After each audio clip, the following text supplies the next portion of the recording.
Hezbollah hit an Israeli occupying force satellite relay site pretty hard. I saw that. If you really need one. Yeah, we got the Save Act too. We got to talk about that. That's funny. How to be a Hasan starter pack. I like that. Okay.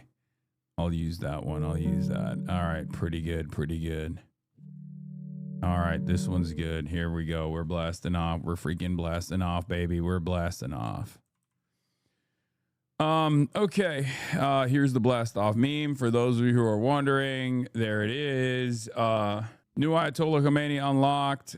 Gas crisis, Maga's cattle, modern situation, Cuba under threat, PSYOPs, Burger Reich, Oliver Larkin later discuss how to unseat pro-war Dems. I was going to go with this other thumbnail, but I've decided not to. It's kind of funny how Asmongold makes Hasan look like him in his thumbnails. Dude, what the fuck is this? I find it really strange that his editor will literally just like he's trying to Asmongoldify me. I don't know how to describe. I don't know if I said the right word there, but like he's trying to make me look like him. Like, I guess they're trying to level the playing field. Is that what it is? Bro is so insecure, Lamau. I don't think that's his insecurity necessarily, but it's just funny that he's doing that. Also, I kind of still look good. Like if I had this hairline, I would just cut it. I would just chop it down. You know what I mean? Were you bald? That hat kind of proves him right. Not gonna lie. Yeah, I'm bald. I'm the baldest anyone's ever been. No one has ever been more bald than me, as you can see. Clearly. How it felt watching the streams this weekend without the soundboard.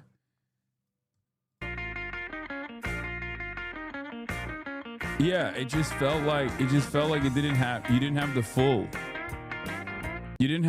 impact. It felt boneless. You know what I mean? I don't trust your hairline. Okay.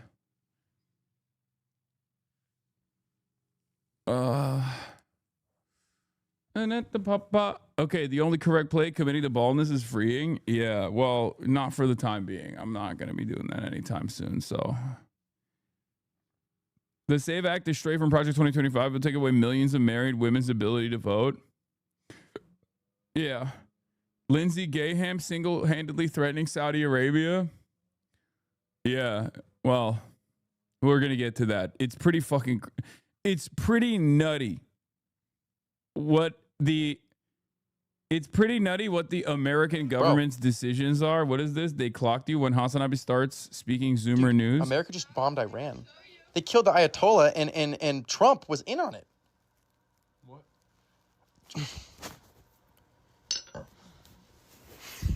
Trump and Netanyahu military mogged Iran, spiked the Ayatollah cortisol to the max. And now the Ayatollah is a sub-6. No, like 6 feet below the ground now. Netanyahu's gesture maxing for the Iranian people, but he's just chud fishing. Oh my God. It's devastating news. The people who have spoken. Hasan should look into the camera while he adjusts. Yes, but lower down. Okay, what the hell is this, dude? There's only 13 votes on it anyway. Who amongst us doesn't do casual face hammering? I'm confused. Like, that's just normal stuff. An influential UAE billionaire responded to Lindsey and Trump and then deleted the tweet. Yeah, I read this morning. It was pretty funny. He kind of lasered him. It's unexpected because he's a UAE guy, right? Like United Arab Emirates are like the biggest dick riders of Israel. And not only are they the biggest dick riders of Israel, they're supposed to be the biggest dick riders of America and Israel, right? So the fact that even the UAE billionaires are like, you know, speaking out against American intervention here, but of course he got a boss call and they made him delete this, but we'll read it obviously in a second. But I think it speaks to basically what I've been saying though, about at least like the people I've talked to in the region, people that I know that live in the Gulf states or people that I know that talk to people that live in the Gulf states, and I'm not just talking about like regular expats or whatever. I'm talking specifically about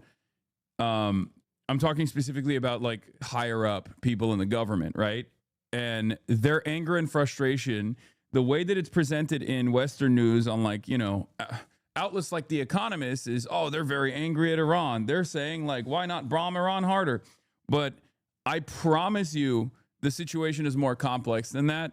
And they are very frustrated with, not getting the return on their initial investment, which of course is stopping precisely what's going on right now. Like that's supposed to be the guarantee here. America and Israel are supposed to stop the chaos in this region, but they're seemingly not stopping that at all. They're making it worse, and not only that, but also in the process of making it worse, they're also ruining the Gulf economies, making them unsafe. All the efforts that they put in, all of the investment that they dumped into the Gulf states because they thought, oh, we're gonna have like white people here, we're gonna have like Westerners here, they're gonna live here. This is a place where you can. This is a place that invokes stability. This is a place where you can purchase purchase an apartment complex in the line, right? Like all this shit, it's all gone now. It all just perished.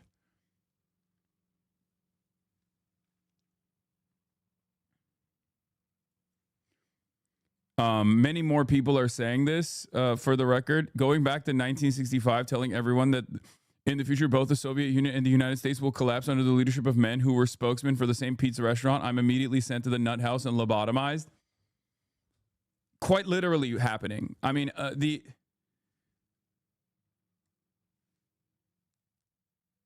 it's just, this is exactly what's going on. The line is being turned into a data center. It's so fucking over. Yeah, I know. I was memeing about the line shit. The line was never going to happen regardless, but Hezbollah is literally getting targets from trans anime Twitter. Yeah, this is not, I saw this earlier on the car ride home, and I'll be honest with you, this doesn't surprise me at all. And here's why. Because the American government was getting their targets from OSINT Twitter. If you recall, in Yemen, there were OSINT accounts that were claiming that there were weapons manufacturing facilities in like random coordinates. And then the American government blew up that random coordinate, and we found out that it was literally because some fucking random dickhead OSINT guy who ended up killing a bunch of civilians in Yemen. So yeah, that was like, if the American government is getting their notes from OSINT Twitter, then yes, it's understandable that Hezbollah and Iran would probably get targets from OSINT Twitter as well. Now, obviously, it's very dangerous. It's very, very dangerous because, when last time America listened to OSINT Twitter for a target, they killed like 25 tribal civilians in Yemen. And I have no reason to believe that this is the case, but yes, this is like one of those. I think this is like a OSINT Andy that's like a Nazi, I'm pretty sure. I don't know. Like, they're a semi-reliable OSINT Twitter poster, but they're also like a Nazi at the same time. What's OSINT Twitter? It's open source intelligence. It's just fucking map autists and missile autists and plane autists. Like, just... And it's an autism factory that basically does subcontractor work for both the Defense Department and seemingly for Hezbollah as well, but they do it for free. Yeah, they're map autists. Like, they just literally pour over hours and hours and hours of like maps to analyze strike patterns. It's not about autism, bro. Chill. It 100% is about autism. That is crazy. This is the one area where you cannot ever convince me that open source intelligence is not about autism. Are you fucking joking? Open source intelligence is the most autistic community out there, okay? It's like, they would be offended that you would consider them to be neurotypical.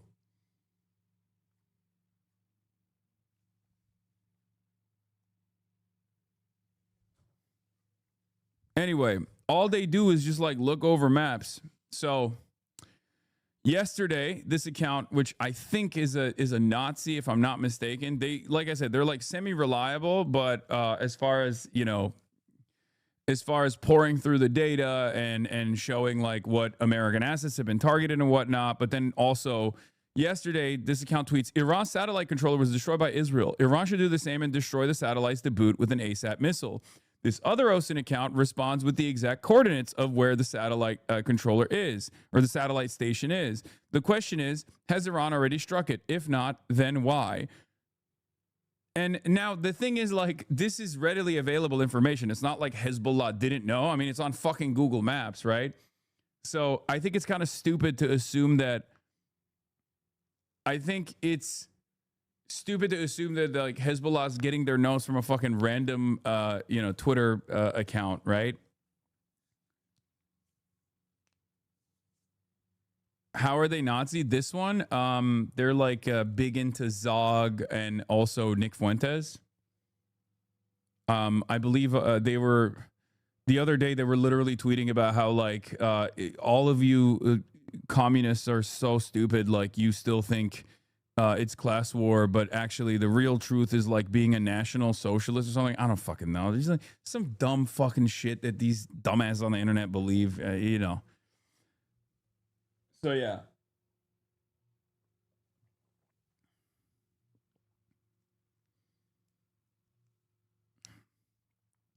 Christian Cross in the handle. No need to dive deeper. Nick Fuentes, the GOAT. Yeah, sure, buddy. Okay.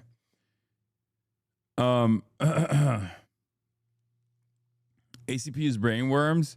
I mean, it's the internet. Everyone's got brainworms of a different variety. That's why this is the most normal space that you can possibly be in that's involved in this kind of stuff, because at least like we have the backing of you know, hundreds of years of thinkers, theorists, men of action that have engaged in the praxis to some limited degrees of success,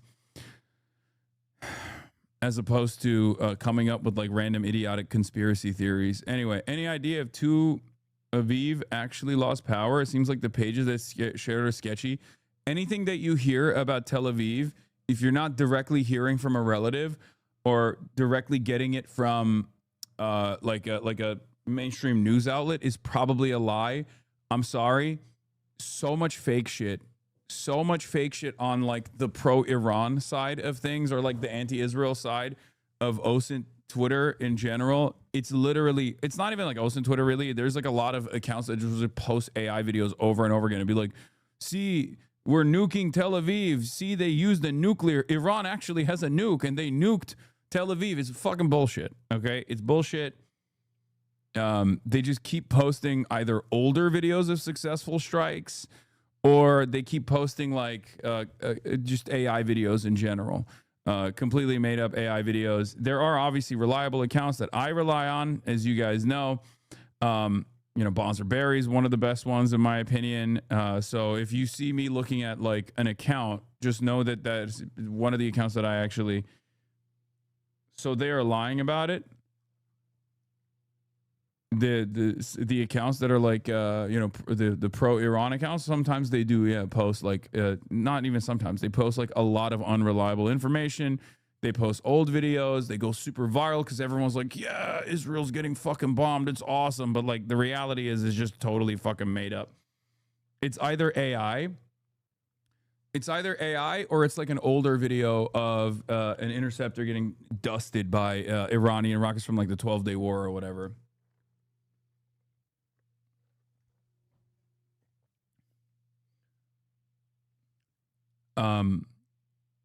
Anyway, but Hezbollah did hit the radar site. That is real. That did happen. I saw people driving past it and filming it, and I mean, I guess people just like went up and filmed it too.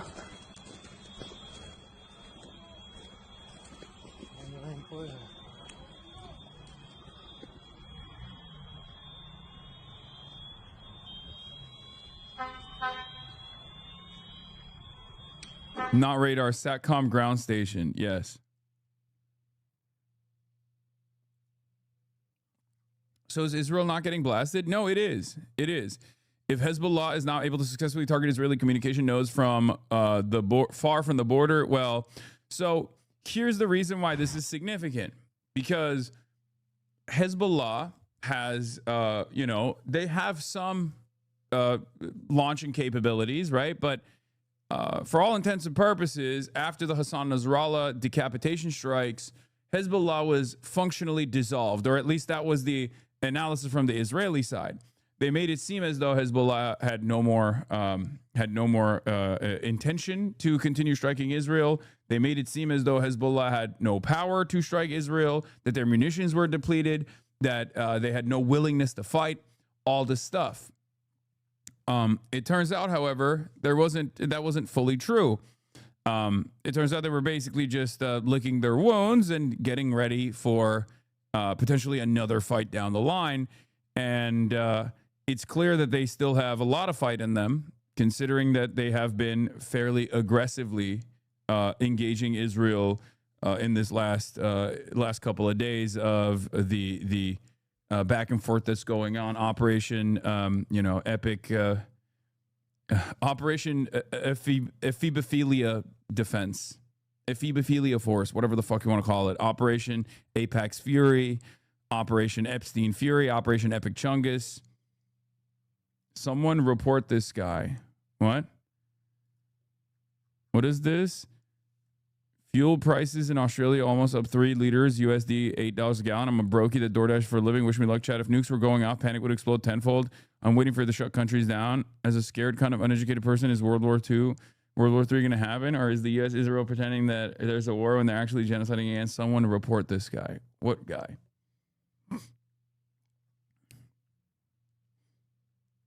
I was just joking about the link spam. Oh, because I was spamming my blast off meme. Yeah. So, yeah, Operation Epic Fortnite Chungus, not exactly as successful as people presented it as. Here is one of the here is Hezbollah obviously striking a missile striking deep inside of Israel, hitting a satellite communications site.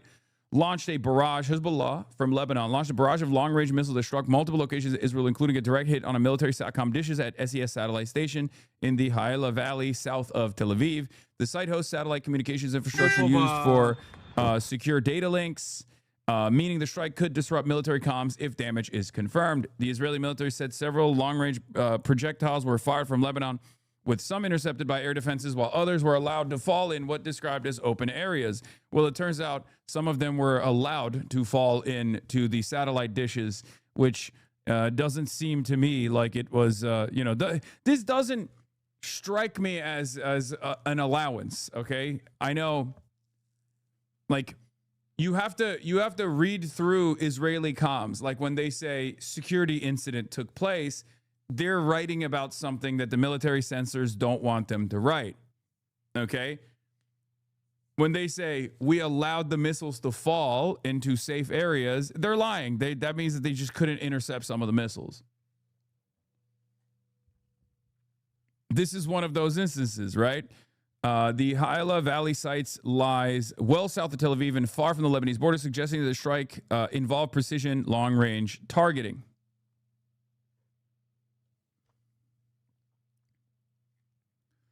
So part of this is because I think the network of radars and early advanced warning systems all communicate with one another, or used to communicate with one another, and now they're not, because Iran successfully has shut off a big chunk of the early advanced warning systems, SATCOM, radars, all this stuff that plays a significant role in calculating the trajectory of ballistic missiles ahead of time, far ahead of time, so that one, Israelis can immediately rush to the bomb shelters with the sirens and whatnot, but also far ahead of time so they can calculate the trajectory adequately and they can intercept it successfully. When you shut off the eyes and ears within the region, it makes it much more difficult to intercept these ballistic missiles. So slowly but surely, the less understanding that they have of like what kind of munitions are being launched, when they're being launched, the harder it gets to intercept, The harder it gets to intercept, Iran can directly target additional SATCOM, additional radar facilities that Israel is using, which then in turn makes it even harder to intercept all of the other missiles. Because remember, like, we here think that this interception or things like intercepting missiles are basically like they're like automated in like a video game, right? Like, oh, you see a missile and then it's like heat seeking. Well, there are some heat seeking missile systems, but like, no, it's math, it's calculations. They have to see where the missile's coming from and try to interpret its trajectory, and then do a complicated math equation in many instances to like identify exactly where it's going to fall, with what speed it's going to fall, and figure out exactly what what kind of surface defense that they're going to utilize, they're going to deploy. So the more you shut off the eyes and ears, the harder it gets, right? The harder it gets to do that complicated math in the fast enough time, oftentimes like 10, 15, 20, 30 minutes to figure out exactly what you need to deploy. Computers do all of it, yes, but it doesn't matter. When your eyes and ears are not working, you can't do the calculations because your inputs aren't going to be correct. So that's what's going on. And the less they have the capacity to intercept, the harder it gets to defend their, other additional eyes and ears inside of Israel.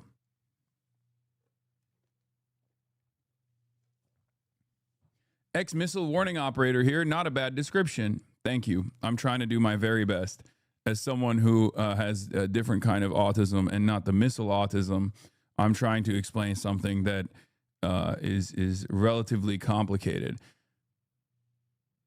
I'm a program. The program is inputs for the math equations fed by peripheral devices like sensors, detectors that provide location and coordinate data in the calculation. Spot on, pretty much. Yeah. Yeah, and it has eyes and ears everywhere, right? It has eyes and ears around the entire region. And the more eyes and ears you have, the more radar facilities you have, the more early advanced warning facilities you have that is like in the getting as close as possible to the launch site, so you can calculate its trajectory, the more effective you are at being able to intercept these missiles. Iran, for the last 7 or 9 days now, has shut off all of those eyes and ears, so it's much more difficult to triangulate exactly what kind of missiles being used, what the trajectory is. It's making it much harder for Israel to intercept. It's making it much harder for America to intercept. They weren't just like pummeling Bahrain and pummeling Kuwait and pummeling the American bases for no reason. There was a very good reason for why they were doing that. It was to achieve a military goal, and that was to get more done in terms of striking Israel with less.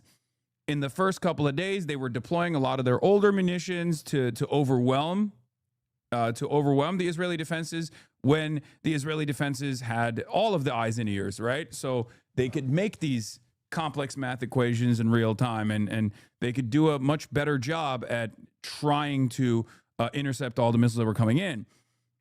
Once they were able to slowly but surely take out these radar sites, they are now capable of striking less, but with a much, much higher percentage of success.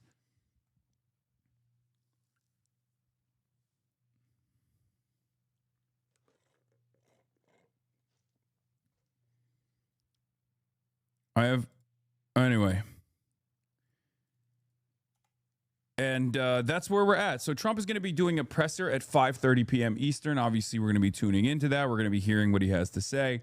But it's things are not going great in the Western world. Obviously, Operation Apex Fury has not been the successful initiative that the Americans claimed it was going to be. And Donald Trump is going through the motion right now. Lindsey Graham is going through the motion right now. They're coming to that conclusion, and there's been some funny updates here as well. Like, for example, Donald Trump this is how you know this motherfucker is desperate. Donald Trump literally posted a Drew Pavlov tweet, man.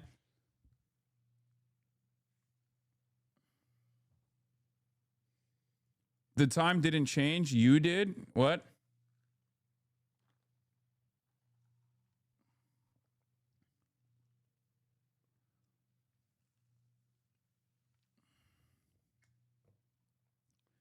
We're so cooked.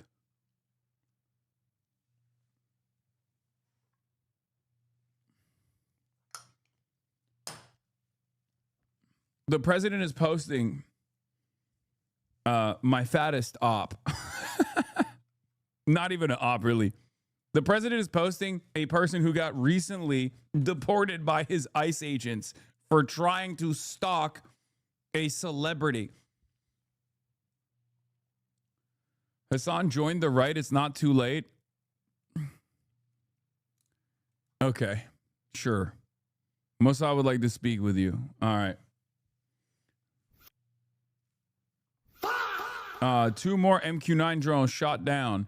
U.S. military has lost 2 more MQ-9 Reaper drones during Operation Epic Fortnite Chungus in Iran, bringing the total cost to 11 drones. The 11 drones lost are worth over $330 million in total. God damn. God damn, Operation Epic Fortnite Chungus, baby. God damn. Who is Clash Report? Is that reliable? Yes. Usually. They're just an aggregator. They take like news from other like reliable news outlets and like post it. Oh, anyway. We could have so much healthcare. No, you can't. And you will like it. You will never have healthcare and you will enjoy it. Okay. You are not allowed to have healthcare because all the money is going to Israel. And that's the most important, most consequential thing you could do. And if you ever question that allegiance that we have, you are the biggest anti-Semite that has ever existed, and you should go to prison. Me, on the other hand, am Israel Chai. I love Israel. I think all of our tax dollars should continue going to Israel. I don't think teachers deserve higher salaries. I don't think rural areas deserve to have hospitals, because I think we should give all that money to Israel. Please hire me now. I can be a consultant for a Democrat or a Republican. Doesn't matter. This is the attitude. This is the attitude you must demonstrate. This is the attitude demonstrated by so many motherfuckers, as a matter of fact, in politics. It's great. It's wonderful. I know. I saw this. It's so awesome. Most moral nation, tiny. Israel, the size of New Jersey. Israel, tiny nation. What are you saying? You are Hamas. You are Hamas. No politics here. Give all of the monies to Israel. Give all of the monies to Israel. Now. Hasan, stop. No politics here. Yeah.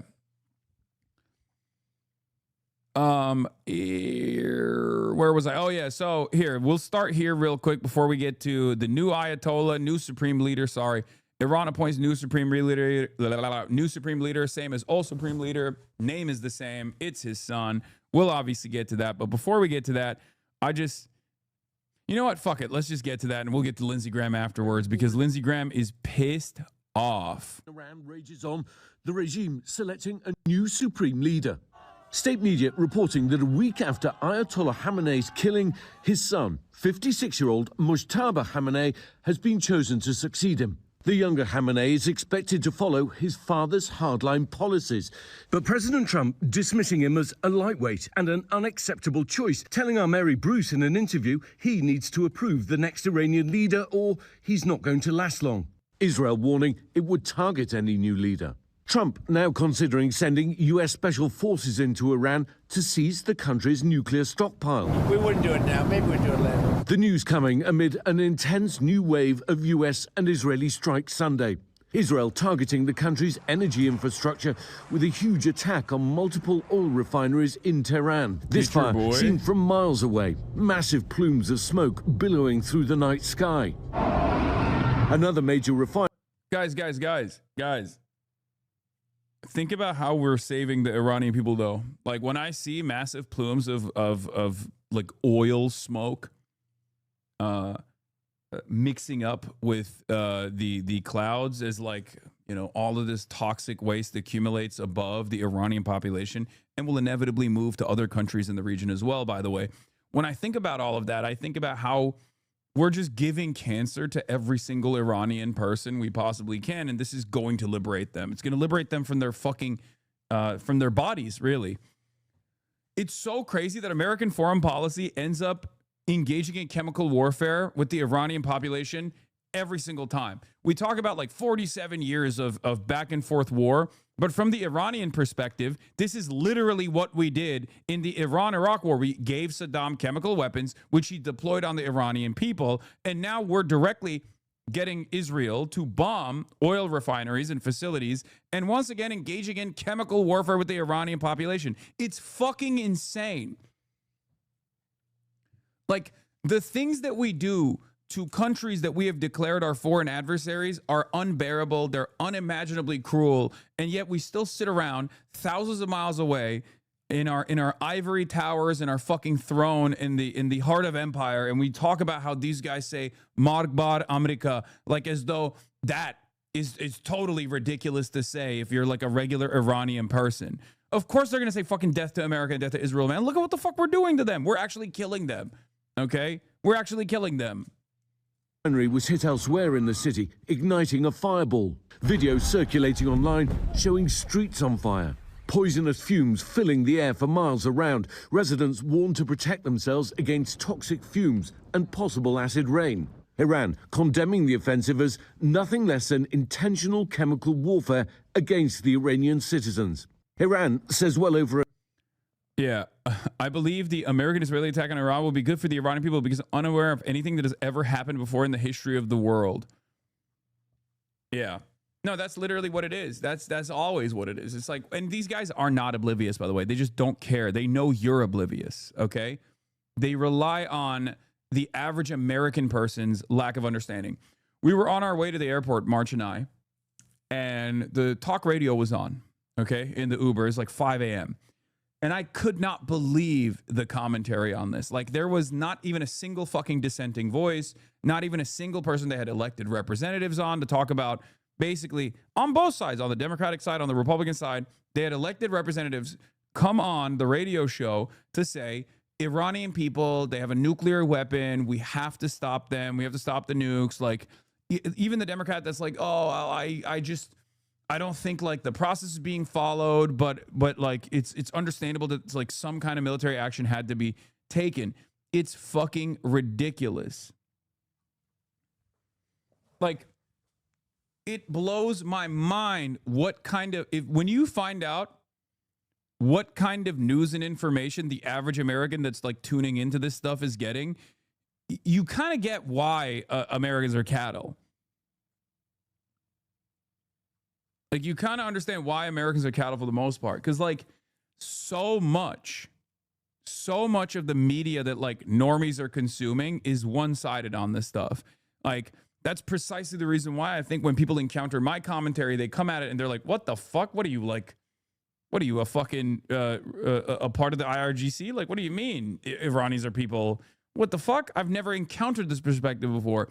Now, it's become easier than ever before to make this kind of argument about imperialism, about the dangers of imperialism, because of the deteriorating material conditions here in the United States of America, lack of trust for mainstream institutions, lack of trust for the government, and also the very open ways, the very vulgar ways in which Donald Trump communicates exactly why they're doing this kind of death and destruction campaign. So it has made my job a little bit easier, but bro, you accidentally dog whistle way too much. What are you talking about? It's like you genuinely believe there's no such thing as propaganda unless it's from. It's like you genuinely believe there's no such thing as propaganda unless it's U.S. or Israel. What the fuck are you talking about? I earlier covered how a lot of the pro-Iranian OSINT accounts are straight up fucking AI slop posting, making it seem like Israel is being nuked or some shit. No, you just hear something that doesn't. You hear something that cuts across mainstream news and you go, oh, this must be like an IR. You literally are proving my fucking point. You're proving my point. Okay? Yes, dude, I'm secretly a fucking Nazi saying, oh, goy cattle, I'm dog whistling. You caught me. Yeah, I spent the last fucking 13 years of my professional media career shitting on Nazis up until this very moment as well, only to accidentally reveal my position. I'm glad you fucking figured it out, dumbass centrist establishment liberal. Yeah, no human being who is like objectively against Nazis could possibly arrive at the conclusion that this American and Israeli allegiance that we have designed is incredibly damaging for regular folks in the region, and it's not actually beneficial for Americans either. You're right.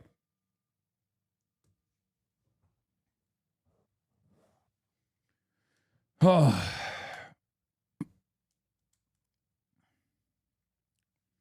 In any case, the point I'm trying to make is that for the average person, like the information environment that they're still in, especially for like high info voters, like people who are actually like reading, because the average American doesn't even do any reading whatsoever. They don't do any listening whatsoever. They're like, oh, maybe this is a distraction from the Epstein files or whatever the fuck, right? Like the average person is watching Mr. Beast videos and flicking their bean. Okay, they're not tuned into this shit at all. But there's a decent number of like people who listen to NPR, listen to the New York Times' podcast, or read the New York Times, who also get a very stupid understanding, a very wrong understanding of exactly what the dynamic is. And then you have the right wingers who are pure cattle, right? Like maximum cattle. They get prodded on a daily fucking basis.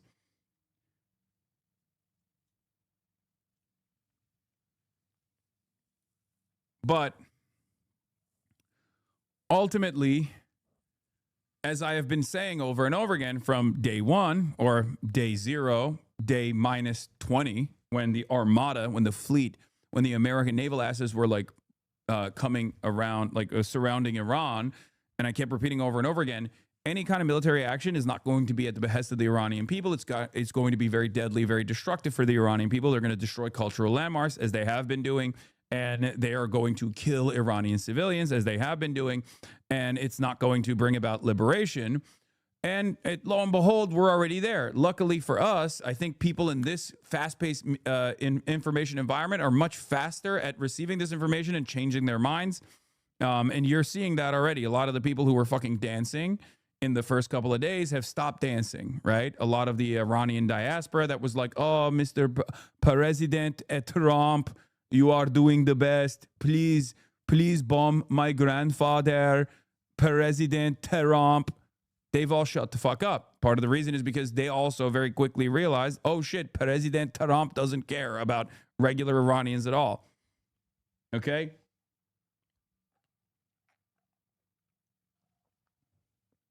Think like a woke, act like a chud. Hogs are waking up. That's an interesting shirt there to say. That's an interesting shirt there to say the least. Yeah. What makes you decide to wear a shirt like that out? Because they kill children, pretty much, innocent people, women, children, old people. They target them. They commit genocide. So that's why I wear it. You know what? You want to hear something interesting? It is actually illegal to protest against Israel in most U.S. states. In what? And to protest against Israel in most U.S. states. Well, that's... You believe that? That's wild, man. I didn't believe it until I looked it up myself. Someone told me. I was like, no way. Yeah. Like, we're moving in a positive direction. And what do I mean by this, right? For the longest time, even during Israel's genocide of the Palestinians, there were a lot of Americans who wanted the Palestinians to be perfect victims, where they were doing this whole like, oh, free Palestine, except like, you know, Hamas is bad. It's actually kind of Hamas. That's the reason why, you know, Israel is doing this kind of stuff. Like they were giving far too much.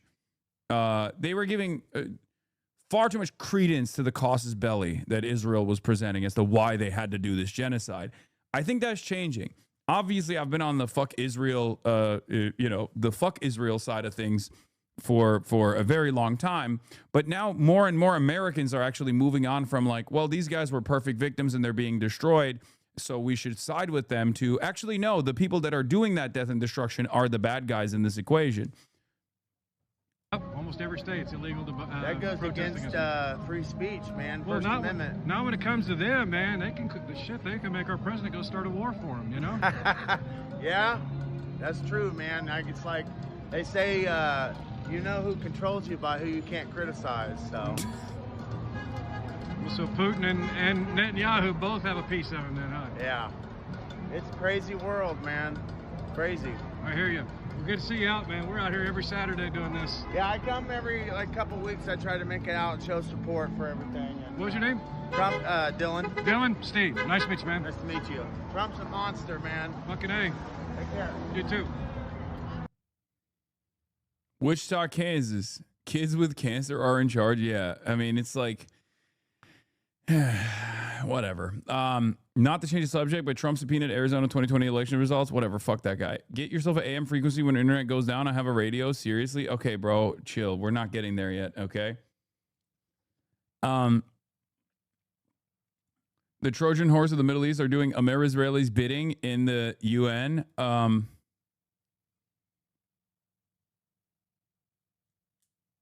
What is this? How can you call others cattle when this is the origin story you believe? This is true. Noah's Ark preserved all the sins for me in the Great Flood. But EU with an insane statement. Okay, we'll get to the European Union, the servile little vassal slave state that the European Union is, in a brief moment. Okay. We'll get there. Don't you fucking worry about it. But getting back to it. 1,000 people have been killed so far, including 190 children and 198 women. The American death toll also rising again this morning.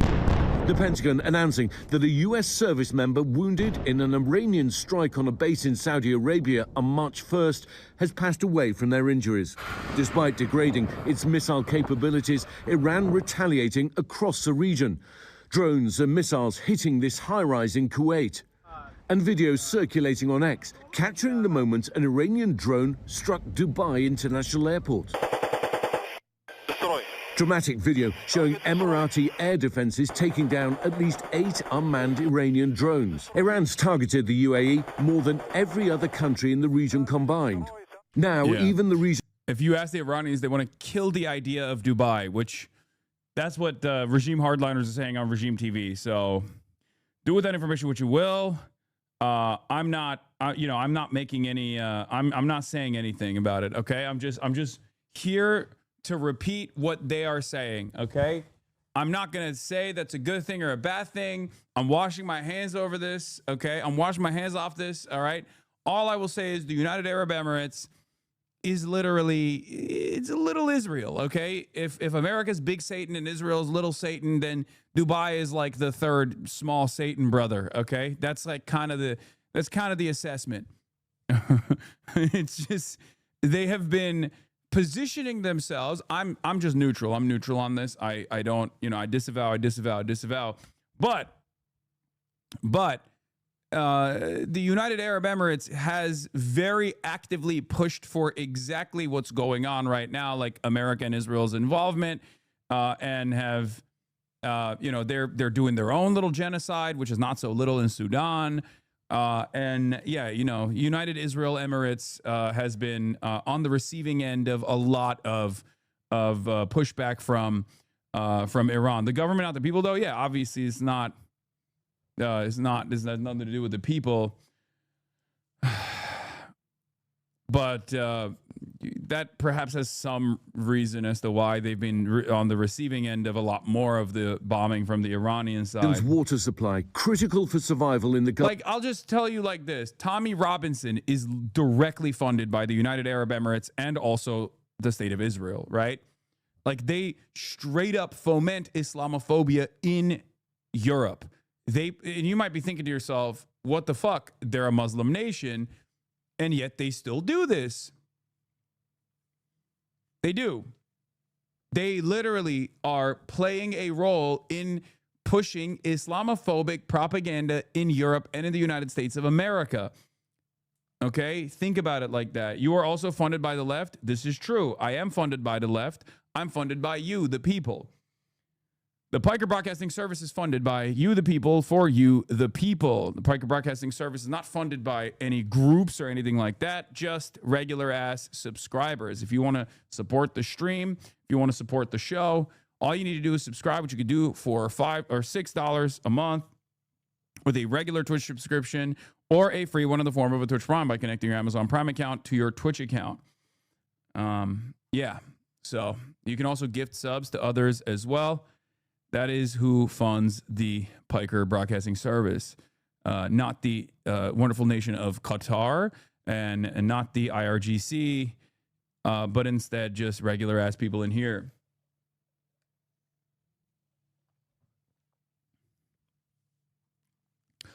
Desert being hit.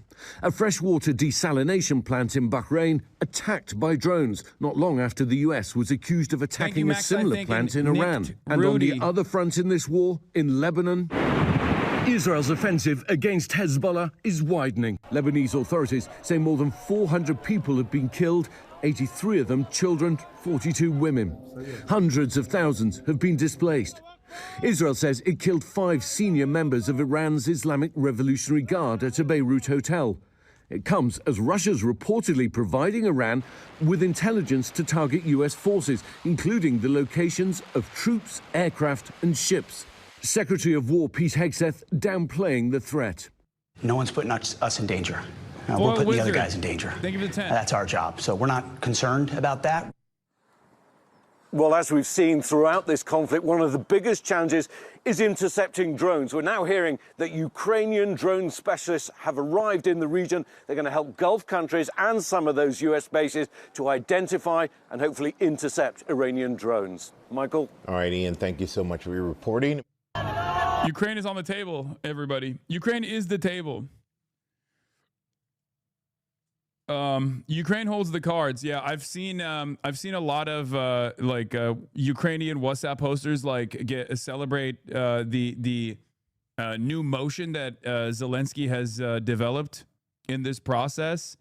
I saw a post about that. Hold on, let me see if I can find it real quick. This is kind of funny, but obviously Ukraine has a lot of experience with drones, both in the deployment of drones, but also with the interception of drones as well, even though there is a limited amount of success in terms of interception because, these drones are still very difficult to intercept. But if there's a group of people that are capable of doing that or have experience doing that, it's going to be the Ukrainians, because Russians now have their own version of the Shahed that they have been manufacturing themselves, but we're using the Shahed drones for the longest fucking time. So let me see. Hold on. There has been a very funny. This has been a funny development for a lot of people, because if you remember, if you recall, Donald Trump embarrassed Zelensky after all of the work that Zelensky and Ukraine has put in to try to defend their people, being utilized as a fucking proxy in the process against Russia. To uphold American interests and losing a bunch of territory, losing a bunch of human lives, and then coming to the United States of America and having Donald Trump straight up be like, you need to apologize, or J.D. Vance being like, you need to apologize, you need to be more thankful. That was actually very disruptive and very frustrating, understandably, for a lot of Ukrainians. Ukrainian Instagram is so happy they're about to have a stroke because they think Trump is begging Zelensky to send drone interceptors to the Middle East. And I do like this kind of boomer posting. You don't have the cards. And then this is St. Javelin account. I have the interceptors, Mr. President. A couple geopolitics, the ultimate plot twist. Not our problem. Yesterday, not our problem. Zelensky, can you help us stop these Shaheds? Anti-Shahed expertise. Today, can you help? Iranian drones? Actually, I have some cards. The mindset. This to me speaks to how pissed off, understandably, how pissed off the Ukrainians were when Trump did this and the Americans did this. They put him in a suit, and now Donald Trump is in a more casual outfit. They were very upset about that. Did you say thank you once, Mr. President? They're doing the who holds the cards posts. House full of cards. You asking me to teach how to shoot down Shaheds, but you don't ask with respect. Mr. President, I hold the cards now, Mr. President.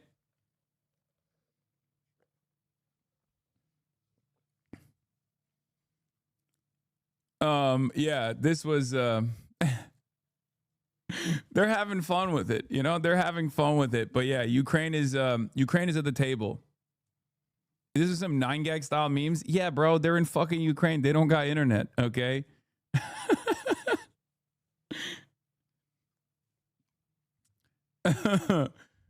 Anyway, yeah, that's been one of the updates.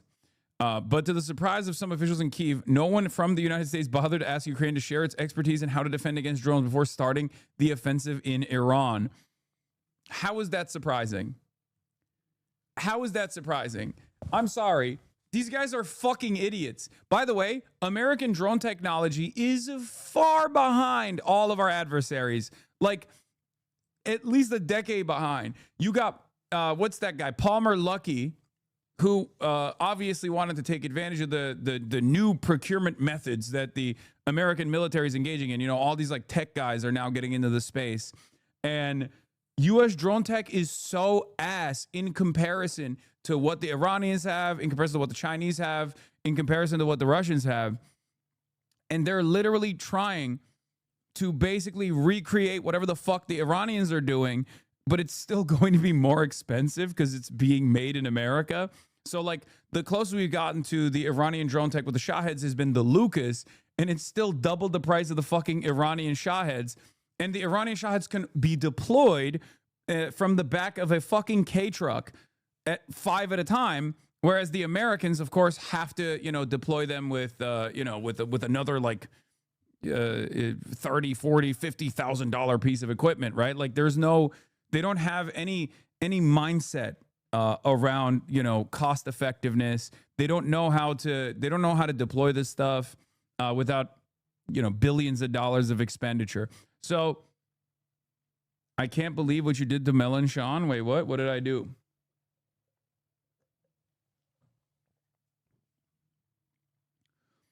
But it isn't surprising to me at all. The reason why I was bringing up Palmer Luckey, by the way, you are correct with regards to swarm kamikaze drones. U.S. by far has the most advanced surveillance drones. Yes, that's true. Those are a substitute for the much more expensive and much more costly and much harder to train like fighter pilots, obviously, because they can loiter for a lot longer and also fly above where a fighter jet would. Or any kind of like other surveillance capabilities that are more likely to get struck down. The flying wind drone that Iranians hacked and captured in 2011 in the U.S. likely has more advanced surveillance drones than that. Yes, Americans have some of the best surveillance drones, but as far as like their offensive capabilities, American has decent offensive drones as well. The problem is you need a lot, and you need it to be very cheap. That's the whole point of the Shahed drones. That's why they call them suicide drones, right? It's not like the way that these things work are like high maneuverability for munitions. It's almost like a rocket that you can maneuver much more efficiently and target much more efficiently than like a rocket that you're just launching that has a very specific, very precise trajectory. So if it's $20,000 a pop, and it's very difficult, it's much cheaper than like guided missiles, and it's incredibly cost efficient. Yeah, you're gonna fucking overwhelm people with these missiles or with these drones. Lucas has a 500-mile range. Shahed has 2,000. It's not in the same category. So there's that side of the conversation. But Andrew Palmer Luckey tried to go and develop drone technology in Ukraine, and they failed. Okay, the Ukrainians literally had to tell him, "Pack up your shit. We don't want your drones any longer." Like that's how far behind the Americans are on our offensive drone technology, our offensive drone capabilities. That like all of the new people that are coming in, all the tech people that are coming in that were presented as like a much more innovative, much more efficient version of the previous procurement strategies that the American military had, with all of the reliable defense contractors that are bloated budgets and have like a very long a very long timeline to create new weapons and shit like that that are now seen as like antiquated. The advanced solutions were supposed to come from the tech space, but even the tech guys are, you know, they're failing. They're failing to achieve these results. So, over reliance on AI, no understanding of like they're not building these systems off of necessity. Iran is building these systems out of necessity. Even Russia is building these systems for a specific purpose. America is building these defenses and these systems for money.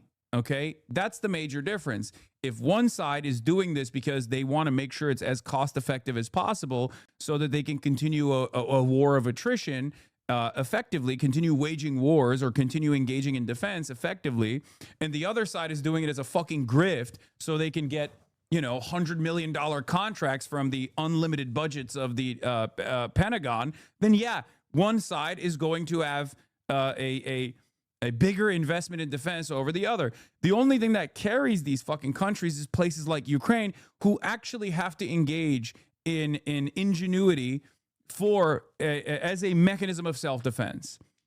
Like, Ukraine doesn't have the option of getting bloated defense contracts, even though, from what I understand, a lot of the European allies have taken advantage of the funds that go into Ukraine as well, and have designed their own you know, drone facilities and whatnot as well, seeing how much money is being dumped into that in Ukraine right now. Yeah, use value versus exchange value, as one might describe it. Exactly. So, can't get as much money from arms sales from another NATO country needing your tech if you make it cheap too. Yeah. It's an entirely different goal. For the Americans, they're not building this stuff out of necessity. They're building this stuff to make money. And if the government is always going to open up their purse and give you unlimited funds, you don't need efficiency and you don't need to make it cost effective. As a matter of fact, it's the exact opposite. You want to make sure it's not cost efficient, because cost efficiency in this circumstance actually harms your bottom line. You want to make it as bloated as possible, right? Because it's fucking free money. This is contractor bloat that exists in the American military, and this is also part of the reason why the American war machine is no longer as efficient as it once was. And this is why, now that we're fucking fighting, now that we're, you know, fighting a enemy state that actually has designed their entire defensive and offensive capabilities to withstand American bombing campaigns and to make it as punishing as possible economically to the rest of the fucking globe until America says, all right, we're done, we have to pull out of this. All of a sudden, they're not achieving their war goals as fast as they thought they would. This is something that I've been trying to communicate to people even before it started. There's a reason why it comes across like I'm predicting what's going on here successfully. It's not because I'm fucking brilliant. It's because I'm looking at exactly what has happened over and over again. I'm looking at the incentives that exist, right? The incentives that exist within the American industry, the American defense industry, and the incentives that exist within the Iranian defense industry. So that's the situation.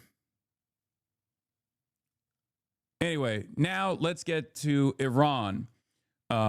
Obviously, the first opening salvo assassinating a lot of the top IRGC generals, including the supreme leader Ayatollah Ali Khamenei, did not reach the success that I suspect Israel was telling Trump it would reach. You know, people would actually take it to the streets. People would actually rise up and engage in a successful popular revolution against the IRGC. All of this stuff that was promised, I suspect, to Donald Trump from Benjamin Netanyahu is not happening. This is one of the examples of this. As I told you over and over again, contrary to how the media was designing this environment for months, talking to all of the dissenters of the IRGC, talking to regular Iranian folks that are on the ground in Tehran, and telling you over and over again that the regime has no popular base of support. The regime has no support whatsoever. They've lost the population in its entirety. And I kept telling you that's not true. 20 to 30% of the public in Iran is absolutely on board with the Ayatollah and unconditionally on board with the IRGC as well. Okay, this is it. This is proof once again. All of the people, like the Islamic Republic has a popular base. Okay, it has a popular base. You don't have to like it. I certainly am not a fan of their domestic policies, right? But at the end of the day, they have a popular base. And no, it's not under 15%. That's also wrong. It is absolutely not under 15%. There is no information that claims that it's under 15%. That's why I always say it ranges from 20 to 30%. At times of economic turmoil, it diminishes a little bit, but ultimately there is a good chunk of people that actually are on board. Okay?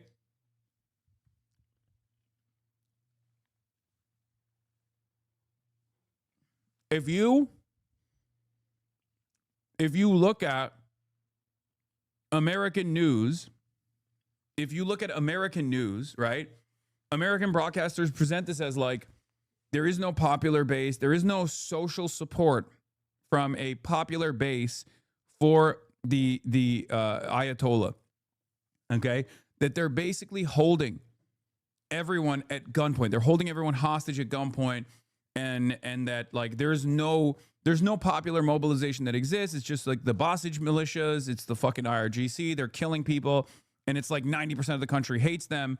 In a 93 million populated nation state, it's, 10 million soldiers that are just like fucking murking everybody that speaks, that talks out of line.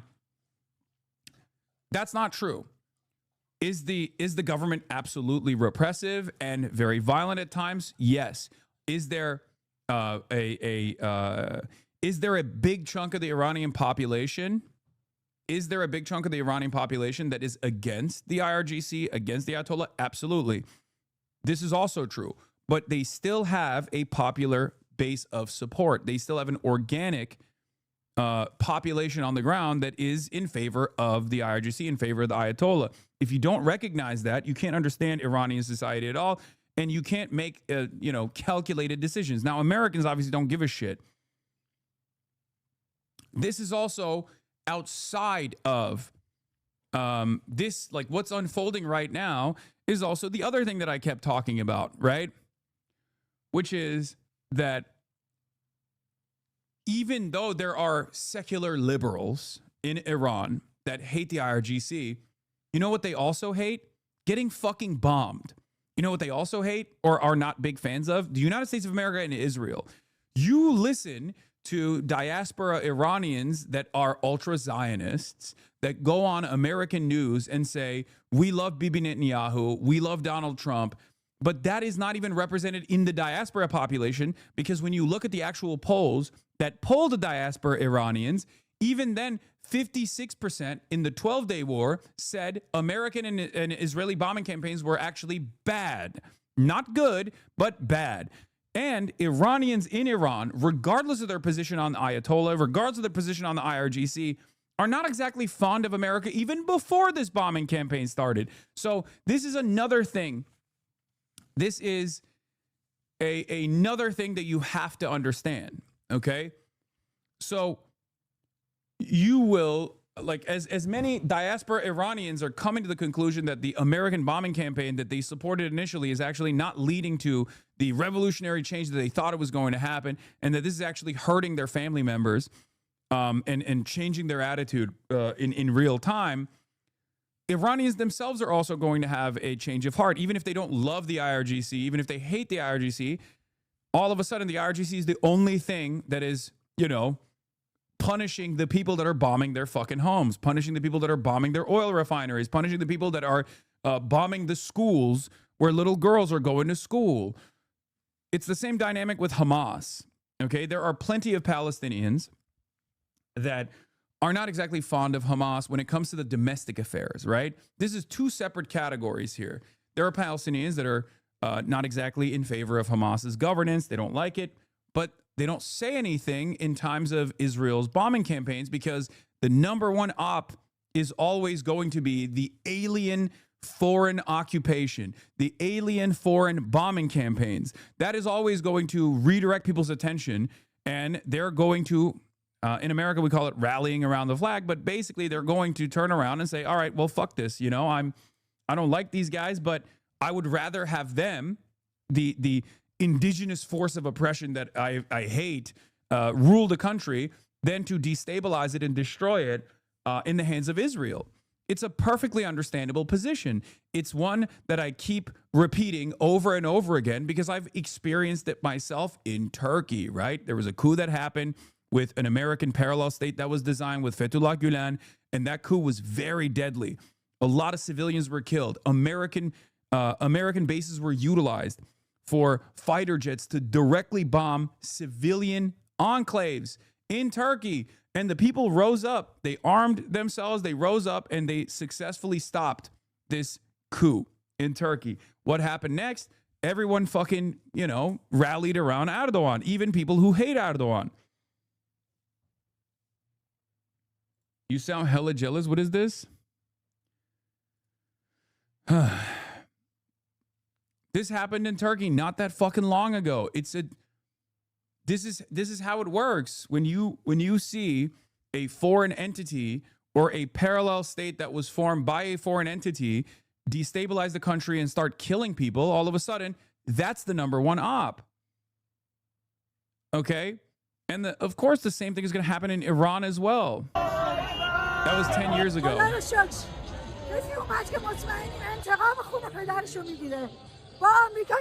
Will avenge the blood of his father. With America, we are sure he won't compromise with America. He's a true son to Ali Khamenei. The hand of God was revealed. Khamenei became younger.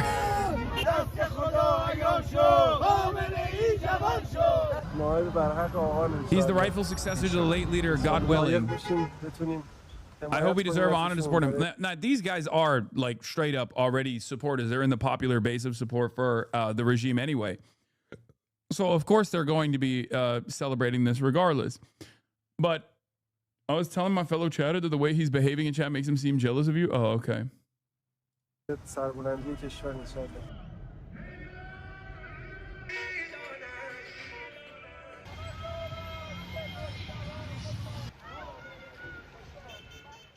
This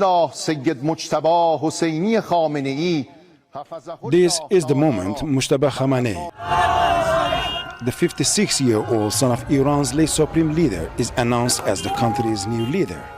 Supporters say they see his father in him. In a widely circulated message. By the way, there was a brief period where even Crusaders and the Muslims united against the Mongols. It happened all throughout history. Okay, yeah, China, KMT, and the Communist Party aligned with one another to fucking purge the Japanese invaders, for example.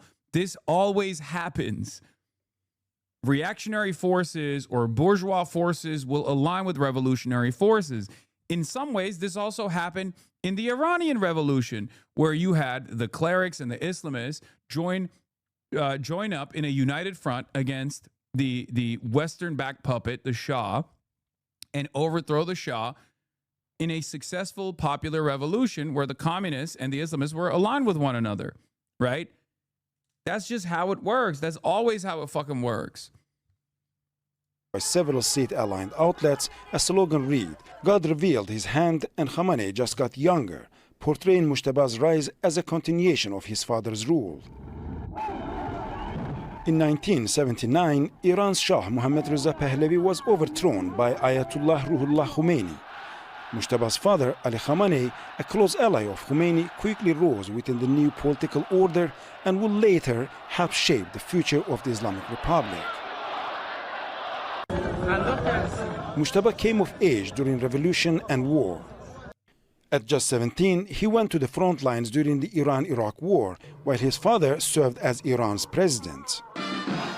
The troops he fought with would later form what became the Islamic Revolutionary Guard Corps, now Iran's most like the whole like the modern Iranian government is built on revolutionary principles, okay? It's built on revolutionary principles. It's built around sovereignty. It's a major component of Iranian society is that they are sovereign. They'll fight amongst one another if that's what it takes, and the government will be incredibly repressive at times, but ultimately it's their problem. Okay? They don't fucking want outside intervention. They don't want outside intervention to such a degree that even like in the past, when they should have leaned into like the Soviets, they didn't do so, right?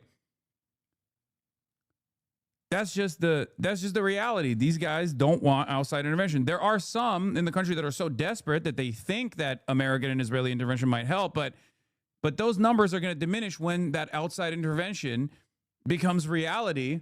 And the reality is fucking black plumes of smoke and you know, oil rain, like chemical warfare.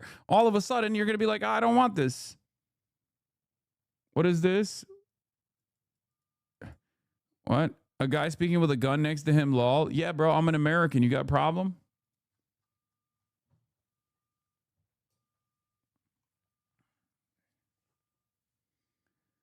All this asshole Hasan does is foment propaganda and babbles Charles Manson opinions while selling them as fact. Dumbass channel. Do you have actually a disagreement with anything that I'm saying? Do you have any, like, you know, can you engage in at least the revolutionary act of counter messaging here? Can you do that? Or is the only thing you can lean into being like, oh, dude, you're like Charles Manson?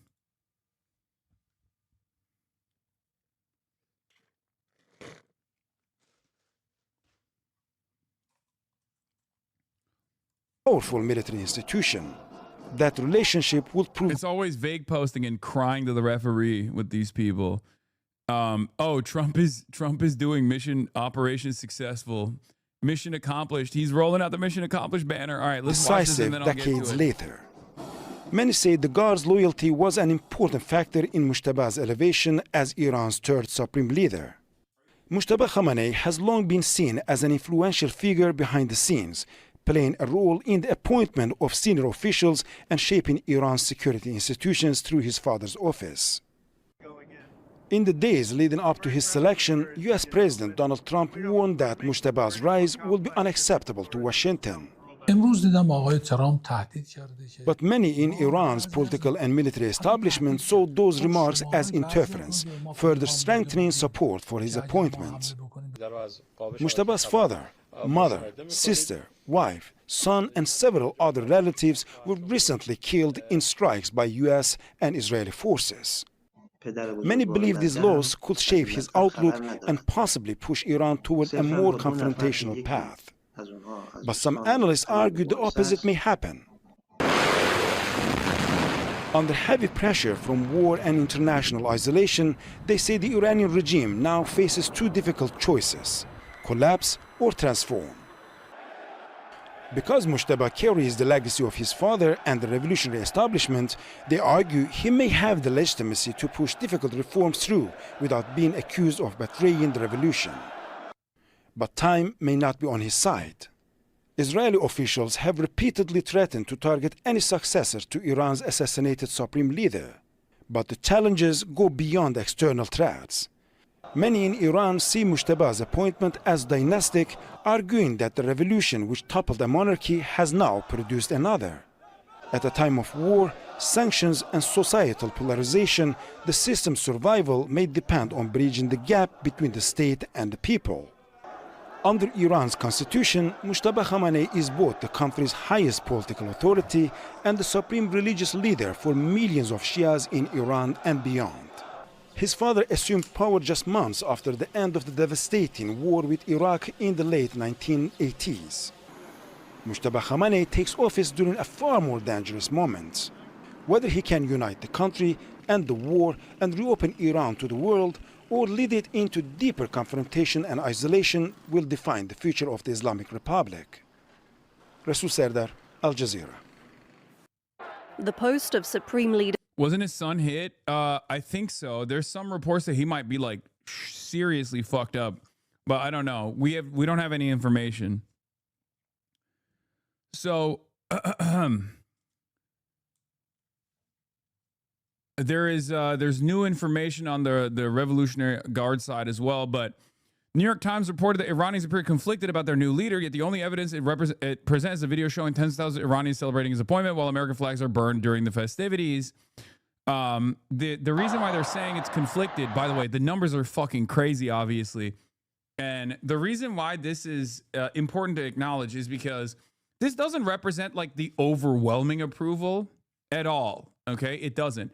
But it does show something very important, which is you still have to deal with tens of millions of people who are on board with it, right? Like, this is why it's not so simple. It's never as simple as the way America presents it. And this is why the Venezuela campaign was effective, because the handover to Delcy Rodriguez was much more efficient than a permanent military occupation with a puppet state being planted into a position of power in Venezuela with like Maria Machado. Trump actually did a much smarter form of intervention there by recognizing that the regime, right, the Maduro regime, had a significant base of Chavistas that were still prominent in Venezuelan society. That was part of the reason why one of the insurance procedures that Maduro put in place was to basically arm the regular Venezuelan society to create like a popular mobilization if there was any sort of like direct military occupation. It would be virtually impossible to maintain this direct military occupation without incurring tremendous cost and tremendous casualties on the American side. Okay, that's why Donald Trump did the intervention in the way that he did. It's still not good, obviously. It's still fucking disastrous, and it still plays along. It still betrays the revolutionary principles that were implemented by Chavez initially, right? Having said that, however, there's a reason why they did that and didn't just go in and fucking put Maria Machado in charge. If Maria Machado had a popular base of support inside of Venezuela, then that's what he would have done, right? Why would he utilize Delcy Rodriguez? Why would he still keep the same fucking regime in charge, which you don't really hear much from any longer? If you noticed, American media doesn't talk about how angry the Venezuelans are. Have you guys noticed that? Because it's still the same people in charge, but all of a sudden now they're running the fucking oil contracts in the hands of the American state. So all of a sudden, I guess there's no more anger and discontent surrounding the scary Maduro adjacent regime. I guess the Venezuelans no longer are offended or angry. I have noticed that. Maybe you have as well. Perhaps it had nothing to do with the discontent that Venezuelans were experiencing and everything to do with fucking making propaganda work so that we could justify military intervention.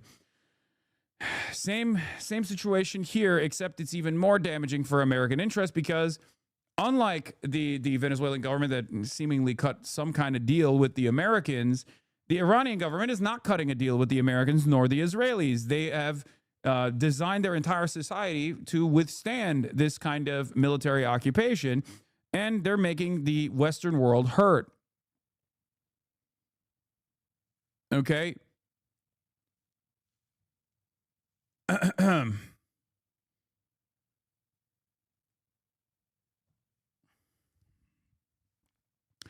We don't have any accurate numbers on what the support for the IRGC is currently. Pre-war, it was around 25 to 30% of supporters, almost 25 to 30 million pro-regime. After his death, has reached 50 to 60%. We don't know that. We don't know, and we don't have the accurate numbers there. And I'm sure there are still people who are angry and frustrated and don't want this to happen inside of Iran, but those people have to worry about American and Israeli bombs blowing up over their heads for the time being.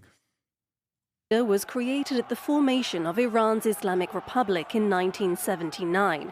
Its founder, Ayatollah Ruhollah Khomeini, sought to integrate both Islamic... You are wrong. The new regime in Venezuela fixed the society. That's why you don't hear anyone complaining anymore, huh? Oh, they fixed it.